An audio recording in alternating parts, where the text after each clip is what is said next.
నిన్నంతా అసెంబ్లీలో మండలి అంతా కూడా హెరిటేజ్ ద్వారా ఎక్కువ డబ్బులు దోచుకోవడానికి తిరుమల తిరుపతి దేవస్థానం మీదన అపప్రద వేశారు చంద్రబాబు అన్నది వైసీపీ. దేవుడి మీద ఏమాత్రం నమ్మకం లేని దుర్మార్గులు మీరు అంటూ ఇటు పక్కన తెలుగుదేశంల మధ్యన మాటల యుద్ధం నడిచింది. ఇందాకటి వార్తలో ఈనాడు వెర్షన్ చూసాం, ఇప్పుడు సాక్షి వెర్షన్ ఆ పాపం బాబుదే అన్నటువంటి. కిలో నెయ్యి 300 నుంచి ఏకంగా 658కి ఎందుకు పెంచారు? హెరిటేజ్తో ఇందాపూర్ డైరీకి ఉన్న బంధం ఏంటి? విషయం మీద చర్చిద్దామంటే దుర్మార్గంగా మైకులు కట్ చేస్తారా?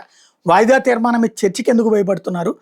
టీటీడీకి ఇందాపూర్ డైరీ నెయ్యి సరఫరా మీద అట్టుడికిన శాసనమండలి శ్రీవారిని అడ్డుపెట్టుకుని రాజకీయం చేయడం మీద వైఎస్ఆర్సీపీ నిప్పులు అన్నటువంటి వార్తని హైలైట్ చేశారు. ఇక్కడ ఏంటంటే ఈ ఇందాపూర్ అనేటువంటి డైరీ ఆ హెరిటేజ్కి పాలు ఇది సప్లై చేస్తుంది అన్నటువంటిది హెరిటేజ్ కూడా ఒప్పుకుంది. ఇవి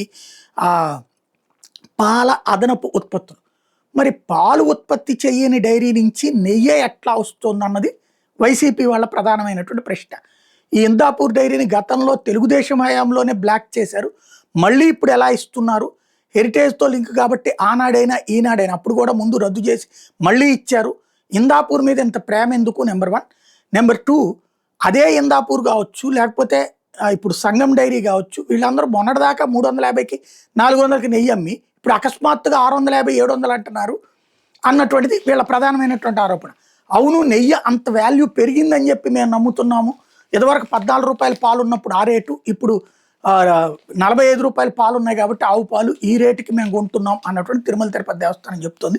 ఇద్దరి వాదనలో ప్రజలు ఏది అర్థం చేసుకుంటారని వాళ్ళ ఇష్టం. ఇంకా